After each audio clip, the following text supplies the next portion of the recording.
नमस्कार दोस्तों, facts Ali channel में आपका स्वागत है। ये फ़ोटो यूक्रेन की नहीं बल्कि रोस्टोव सिटी की है। यहाँ आप देख रहे होंगे कि ये जो आर्मी है रोस्टोव शहर को चारों तरफ घेरे हुए है। अब मैं आपको बता दूं कि ये आर्मी जो है ये रशियन आर्मी नहीं है और रोस्टोव जो है वो किसी यूक्रेन का पार्ट नहीं है, वो रशिया का पार्ट है। रोस्टोव सिटी जो है वो यूक्रेन वॉर के लिए ये लॉजिस्टिक और हर कोई कमांड और जितने भी ज़रूरत के सामान होते हैं वो सारे इसी रोस्टोव शहर से पूरा हुआ करता था। बेसिकली आप ये जान लीजिए कि ये रोस्टोव शहर जो है वो यूक्रेन वॉर के लिए बैकबोन था। ये फोटो जो आप देख रहे हैं वो वेगनार ग्रुप है। अब आप ये सोच सकते हैं, अब आपके दिमाग में आ रहा होगा वेगनार ग्रुप क्या है। दोस्तों, वेगनार ग्रुप रशिया की ही आर्मी है, रशिया की ही बनाई हुई प्राइवेट आर्मी है और उन्होंने ही इस रोस्टोव शहर को घेर रखा था। और ये जो वेगनार ग्रुप है इसको पुतिन ही उसको कमांड करते थे। सवाल ये है कि वेगनार ग्रुप जो है वो जबकि रशिया के अंडर आती है तो वो रशिया के ही सिटी रोस्टोव में क्या कर रही है, उसने क्यों वहाँ पे घेरा लगाया हुआ है, जबकि उनको यूक्रेन में रशियन आर्मी के साथ लड़ाई में होना चाहिए। दोस्तों, मैं आपको डिटेल में समझाता हूँ, उससे पहले ये जान लेने की ज़रूरत है कि वेगनार ग्रुप है क्या। दोस्तों, वेगनार ग्रुप का मालिक प्रिगोजिन नाम का इंसान है। जब ये बंदा जेल में था रशिया में, तो अपना जेल का सफ़र काटने के बाद जब वो निकला तो उसने सोचा कि कोई काम करते हैं। तो वो फॉर्चुनेटली एक बहुत अच्छा कुक था, तो उसने सोचा कि मैं एक रेस्टोरेंट खोलता हूँ। तो वो रेस्टोरेंट में अपने हॉट डॉग वगैरह बेचता था और वो अच्छा कुक होने की वजह से वो बहुत जल्दी लाइमलाइट में आ गया। कुछ चैनल से ये पता लगा है कि वो पुतिन से उसके कुछ कनेक्शन भी थे।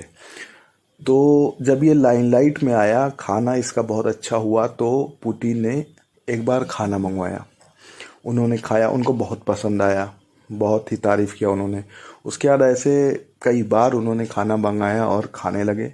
उसके बाद ये इसी तरीके से पुतिन से और इनकी करीबी बढ़ी। इससे हुआ क्या कि जो भी बड़े फंक्शंस होते थे उसमें क्या हुआ करता था कि ये यही शेफ हुआ करते थे, यही खाना बनाते थे और ये सर्व किया करते थे। जॉर्ज डब्ल्यू बुश वगैरह को भी इन्होंने खाना खिलाया है, काफ़ी फेमस हो चुके थे वो। तो धीरे धीरे ये पैसा कमाते गए और इन्होंने अपनी एक बहुत अच्छी सी रेस्टोरेंट खोली, वो भी उन्होंने बहुत अच्छे से चलाया। उसके बाद हुआ क्या कि उस पैसे से उन्होंने कंस्ट्रक्शन के लाइन में ये चले गए। वहाँ से पैसा कमाने के बाद काफ़ी जब ये वेल्दी हो गए, बहुत पैसा इनके पास आ गया, तो इन्होंने सोचा कि एक प्राइवेट आर्मी बनाते हैं। तो ये पुतिन से काफ़ी क्लोज थे, तो दोनों में बातचीत हुई और ये हुआ कि एक प्राइवेट आर्मी बनाते हैं जिसका नाम इन्होंने रखा वेगनर ग्रुप। तो बेसिकली वेगनर ग्रुप के बारे में 2014 तक किसी को कोई खास जानकारी नहीं थी। 2014 में क्या हुआ, रशिया ने क्रीमिया पे अटैक किया और उसमें जो थे वो ये वेगनर ग्रुप ही ने आगे आके ये क्रीमिया पे इन्होंने अटैक किया था और वो जीता था। तो वहाँ से जाके ये वेगनर ग्रुप का इनका मतलब और ये लाइमलाइट में आया और इनकी पोजीशन और बढ़ती गई, मतलब और मजबूत होते गए ये। तो ये जो वेगनर ग्रुप है ये बेसिकली रशिया का ही बनाया हुआ है और ये प्राइवेट आर्मी है। कहने का मतलब प्राइवेट आर्मी का मतलब ये इनको किसी चीज़ से मतलब नहीं था। इनको पैसे दीजिए आप और इनसे ये वॉर लड़ते थे, कुछ भी करते थे। खतरनाक से खतरनाक मिशंस जो होते थे, मारना काटना जो भी होता था, वो ये बहुत आसानी से कर देते थे। और रशिया को इससे क्या फ़ायदा होता था कि जब भी ये ह्यूमन राइट इश्यूज होते थे या कुछ होते थे तो ये डायरेक्ट इनकार कर देते थे कि भैया ये तो हमारी आर्मी नहीं है, हम तो इनको जानते नहीं हैं, हम इनको फंड भी नहीं कर रहे हैं।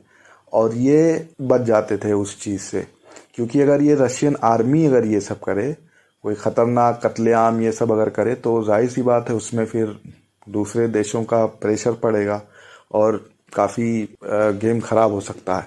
तो उससे बचने के लिए ये प्राइवेट आर्मी का यूज़ करते हैं। और सेम ऐसे ही अमेरिका के पास एक है जिसको प्राइवेट आर्मी है, जिसको ब्लैक वाटर के नाम दिया गया है। उसमें भी ऐसे ही रिटायर्ड आर्मी हुआ करते हैं और वो भी ऐसे ही मिशंस पे जाते हैं जहाँ पे इनको अटैक करना हो, मारना हो, कुछ भी खतरनाक से खतरनाक मिशन वे करते हैं। जैसे कि इराक में उन्होंने इसी ब्लैक वाटर को उन्होंने आगे बढ़ाया था, उन्होंने अपना काम किया था। सेम ऐसे ही अफगानिस्तान में भी हुआ था। तो रशिया को इससे क्या फायदा होता है कि जब भी ये कोई कांड करता था तो उसमें यूएसए नहीं बोल पाता था। उसकी वजह ये थी कि उनकी भी रशिया ये भी जानता था कि उनके पास भी एक प्राइवेट आर्मी है ब्लैक वाटर, उसने भी एक से कांड किया है, तो ये आपस में ज्यादा एक दूसरे को खींचते नहीं थे। जब कहानी शुरू कहाँ से हुई, ये जो रशिया में कूप करने की, जो सरकार पलटवार करने का जो काम किया गया, उसमें कहानी यहाँ से शुरू होती है। इसमें बेसिकली हुआ क्या था कि जब यूक्रेन में युद्ध होना था तो उसमें पुतिन ने सर्जेई सुरोविकिन नाम के एक इंसान थे जिनको उन्होंने जनरल बनाया था। और ये जनरल जो थे, ये जो वैगनर ग्रुप था जो यूक्रेन में रशियन आर्मी के साथ लड़ रहा था, उसको ये कमांड दे रहे थे। और सर्जेई सुरोविकिन और प्रिगोजिन जो वैगनर ग्रुप के हेड थे, इन दोनों के बीच बहुत अच्छे रिलेशन थे। तो उससे हुआ क्या कि ये काफ़ी अमाउंट में पैसा, एम्यूनिशंस, खाना, हर चीज़, जो भी लॉजिस्टिक, जो भी उनको चाहिए था वैगनर ग्रुप को, ये सर्जेई सुरोविकिन उनको प्रोवाइड करते थे। तो यूक्रेन में जब लड़ाई हुई तो उसमें क्या हुआ कि वैगनर ग्रुप ने काफ़ी लड़ाइयाँ वहाँ की, बहुत लोग मारे भी गए उनके। बताया जाता है कि या जितने लोग वहाँ मारे गए हैं उस कांड में, जो लड़ाई हुई थी यूक्रेन में, उसमें हाफ आर्मी जो है वो इन्हीं की वैगनर ग्रुप की आर्मी मारी गई है, क्योंकि वो आगे लड़ रहे थे और बहुत बहादुरी से लड़ रहे थे। तो उसमें हुआ क्या कि जब ये वार थोड़ा सा जीतने लगे तो उसमें ये वैगनर ग्रुप को ये लगने लगा, जिसके हेड प्रिगोजिन थे, उनको ये लगने लगा कि हम ही लोग सबसे आगे हैं, या हम ही लोग की वजह से रशिया आगे बढ़ रहा है या आगे जीत रहा है, बाकी रशियन आर्मी तो कुछ कर नहीं रही, हम ही लोग जो कर रहे हैं। उनको ऐसे लगना लगा तो उनका थोड़ा सा हाव भाव बदला, थोड़ा सा घमंड वमंड आ गया और थोड़े उनमें बदलाव आ गए। पुतिन को लगा कि ये अब हाथ से ज़्यादा निकल रहे हैं, इनको कहीं ना कहीं कंट्रोल में लाना बहुत ज़रूरी है, नहीं तो बहुत मसला हो जाएगा।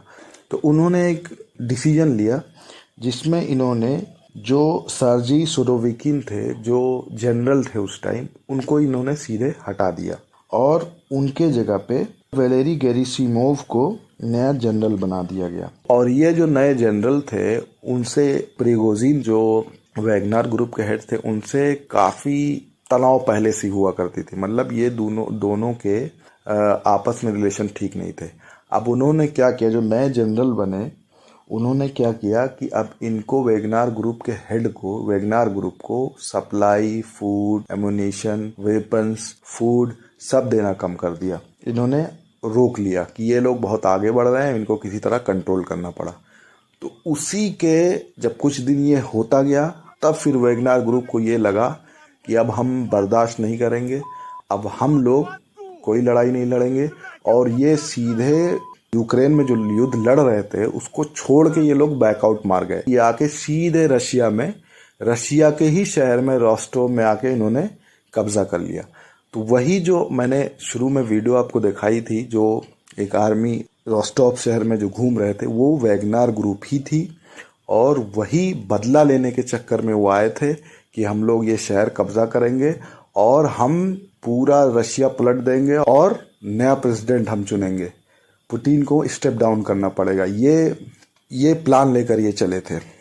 तो हुआ क्या, रोस्टोव शहर में पहुंचने के बाद इन्होंने ये प्रोग्राम बनाया कि हम आगे जाएंगे और हम लड़ते हुए जाएंगे, किसी को छोड़ेंगे नहीं। ये लोग बोलते हुए, चिल्लाते हुए, अपने पूरे वेपन्स और पूरे सोल्जर्स के साथ ये लोग आगे बढ़े। और इनका टारगेट था मस्को, जो वहां से रोस्टोव शहर से हाईवे के थ्रू 1000 किलोमीटर डिस्टेंस पे पड़ता था। अब ये रास्ते में चलते गए, उसके बाद रास्ते में ये हुआ, इनका रशियन आर्मी से एनकाउंटर हुआ।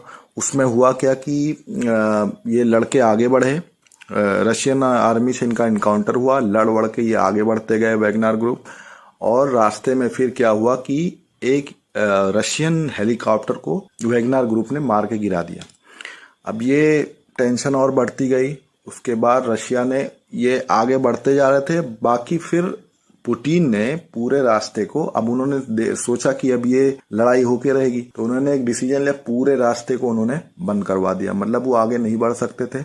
उसी दौरान बेलारूस की एंट्री होती है और बेलारूस के जो प्रेसिडेंट हैं लुकाशेंको, वो बहुत अच्छे दोस्त हैं पुतिन के, मतलब बेलारूस और रशिया बहुत अच्छे एलाई हैं। तो उन्होंने सोचा, लुकाशेंको ने सोचा कि ये वार किसी तरह खत्म किया जाए, नहीं तो बहुत बर्बादी हो जाएगी। तो उन्होंने फिर प्रिगोजिन को कहा कि तुम बैकआउट आ जाओ बेलारूस और अपने आर्मी को बैक कर लो, अपने आर्मी को तुम पीछे के रास्ते से लेकर चले जाओ यूक्रेन में। उसकी वजह ये है कि तुम बचोगे नहीं और आर्मी भी जाएगी और तुम्हारा फिर बहुत खराब होने वाला है।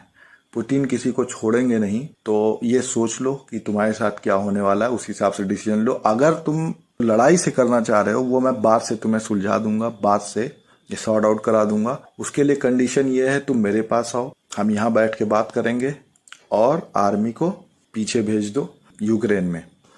तो इस बात पे डील हुई और वो उनको कुछ समझ में आया, प्रिगोजिन को समझ में आ गया, खतरा उनको समझ में आ गया कि क्या हो सकता है, पुतिन मेरे साथ क्या कर सकते हैं। तो उन्होंने वही माना जो बेलारूस के प्रेसिडेंट ने कहा। वो चले गए बेलारूस और आर्मी लौट के, ये जो वैगनर ग्रुप की आर्मी थी, ये लौट के दोबारा पहुंची यूक्रेन। और ये इसी तरीके से ये कूप होने का चांस था और तख्ता पलट करने की कोशिश की गई थी वैगनर ग्रुप के द्वारा, लेकिन वो कामयाब नहीं हो पाए क्योंकि वो पुतिन थे। इतना कुछ खींचतान के बाद भी पूरे दुनिया से वो लड़ रहे हैं अकेले, और ये अपने ही देश में उनकी ही बनाई हुई आर्मी उनके पीछे पड़ी है।